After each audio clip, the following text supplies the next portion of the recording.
Hi, I'm Jon Devo, a photographer and filmmaker from London. I mostly create product and campaign photography and video materials for brands. But today we're going to do some street photography, a subject which is very close to my heart, something you can do anywhere in the world. I'm going to go through some basics that you can do to get good results really fast. Here we've got a very iconic view of one of the most recognizable places in London, St. Paul's Cathedral. And as you can see, there's some really nice leading lines on the steps here. So we're going to take a few steps down and try and frame out with one of these leading lines going up towards St. Paul's. Let's take a look. You can do things at eye level like that, and that's pretty much how you would use your phone if you're taking a picture on your phone. But for interesting results, I think it's on you to try and look for new or unexpected angles on your pictures. So I'd like to get low down, which is why I like using a camera like this with a flip out screen, because I can put the camera really low, get close to the ground and get a nice angle on the subject. A lot of cameras these days have overlays that you can put on the screen. On this one, I've gone for a grid overlay that has angles all the way across it. So I can almost line up the leading lines in the frame on the monitor itself. You can also go for a rule of thirds style grid overlay, which helps you put your image and your subject, make the composition really nice and balanced, but I prefer this one. So I figured while we're here, another really cool thing, and actually we really got lucky with the timing, but another thing I look for when I'm taking pictures is where is the direction of light? Where are your shadows traveling? We're currently shooting St. Paul's now, so the sun's right there. And so we've got nice long shadows in this direction. And that, if I was shooting across it, would make for really nice street photography, images of people. You get nice long shadows of their bodies. But also if you want to focus on a building like St. Paul's, you've got great direct sunlight directly facing the subject.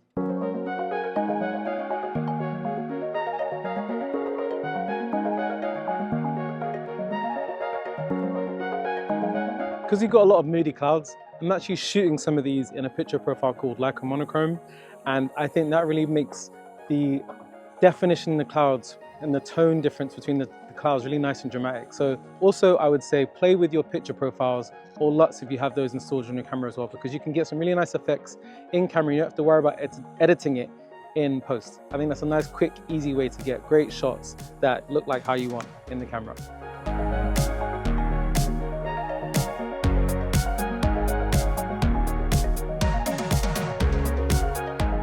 So this is probably one of the most iconic and photographed locations in London, possibly in the country, possibly in the world actually.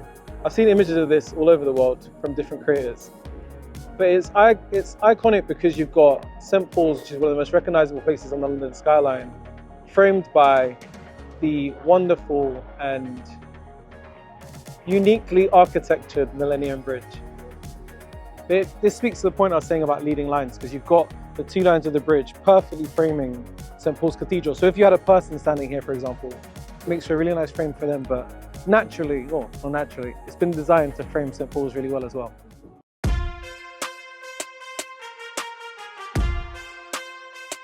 Now, when you're traveling in iconic cities, you want to look for iconic and unique buildings like this building behind me, the Lloyd's building, which is a really iconic structure in the city of London, and a really good one to photograph. So let's take some pictures of this. One thing I'd say you should keep an eye on when you're starting out or when you want to get practiced around taking pictures of buildings, try and keep it in the center of the frame, because that gives a really nice perspective of how large and how imposing the structure of the building is. Now I'm just looking back through some of the shots that I've got. Two tips come to mind. One, don't be afraid to take a lot of frames. You're shooting on a memory card. You're not going to run out of film. Just take as many shots as you want until you've got something you're going to like. Also, try and give the frame a sense of scale by including people in your image as well. So people walking around a really iconic structure help you give a sense of scale, and I think it also communicates a sense of place. And that's a really good way to bring your viewers into your image. One thing I always do when I'm exploring a city, even one that I know very well, is I look up a lot. And I look around for small, interesting, unique details. So I've just spotted something really cool on one of these buildings just to our right here. It's got these really nice little, I don't even know what you call them, that's an artistic tile, and that's a face. It looks like it's holding its breath, but would make for quite a cool, unique picture.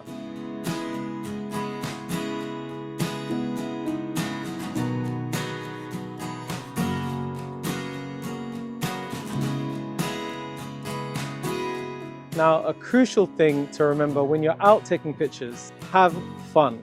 Explore the place, try the food, stop for a hot tea or a cold drink, enjoy yourself when you're out taking pictures. The most important thing is have fun.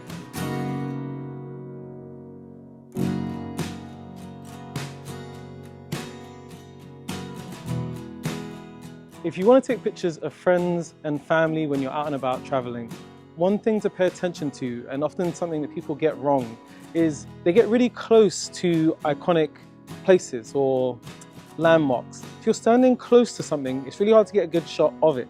So take, for example, St. Paul's Cathedral. Normally the best place to get a picture of that isn't actually at St. Paul's Cathedral. You normally need to get a bit of distance between yourself and the place that you want to shoot, and then have it in the background as a nice backdrop for your subject. I think that's one of the key things I think people often get wrong when they're taking pictures of friends and family when they're out and about. Inside my bag, we have hard drive, spare batteries, power bank, essential things. I don't travel anywhere without them and often find that I'll need them at some point, even if I think I've got loads of battery power. A 50mm 1.8 nifty 50, a really important lens to have with you no matter what you're doing. It's really lightweight, super easy to carry, and you can get a 50mm lens for pretty much every camera system on the planet. So really good lens to have with you always. Spare camera, S5 Mark II, which is a Lumix camera. I'm mostly shooting on the S9 at the moment because I love it, but it's a camera I carry, but I carry the S5 II with me quite a lot as well. I have the Atomos Shinobi 2, which is an external monitor which you can stick on top of your camera really easily, and you've got a nice large screen with video assist tools when you want to shoot video or pictures. This is a really useful thing to have. Super lightweight and nice to carry around with you. I also have big beast, a 70-200 f2.8, and this is probably the heaviest and largest lens that I own at the moment, and it's a great lens for shooting distant portraits. It's a great lens for shooting action and wildlife, and just a good all-round professional quality lens to have. If you can save up enough money, I would always recommend having a 70-200 2.8 in your kit bag. Oh, I have another camera, forgot to mention. Too many cameras. I also have the Fujifilm X100 which is one of the most popular cameras on the planet.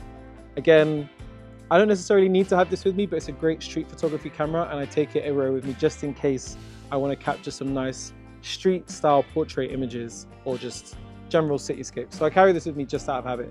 So that is it for the kit that I'm carrying with me, but also most importantly is have a good camera bag. And as you can see, this is a really large flexible camera bag. This is the Peak Design outdoor travel backpack, the 45-litre version in the cloud colorway, which I absolutely love. Very contemporary design, and it's a super flexible bag, weatherproof as well. So if you live or travel into places where it tends to rain like I do in London, this is a great piece of kit to have. It keeps all of my kit nice and safe, and it's got so much storage as well. And one of the things I really love about it is it's got this really cool mechanism where if you just pull on here, you open that up, you've got storage in here, you've got pockets on the side, and it's a roll top. So you can actually extend it that much more and put tons of kit in here. You can put your jacket in there as well. And one of the things I love about bags like this is it doesn't necessarily look like a camera bag. So if you want to be a bit more discreet, there are loads of bags that Wex sells that aren't just branded as camera bags, and they look more everyday backpack style. I think that's a really nice thing to, just for peace of mind, if you want to carry your kit around, it doesn't draw too much attention. This looks like just a regular travel bag. And so people that are looking, at you might not necessarily know that you've got 3 cameras and a nice set of lenses with you as well.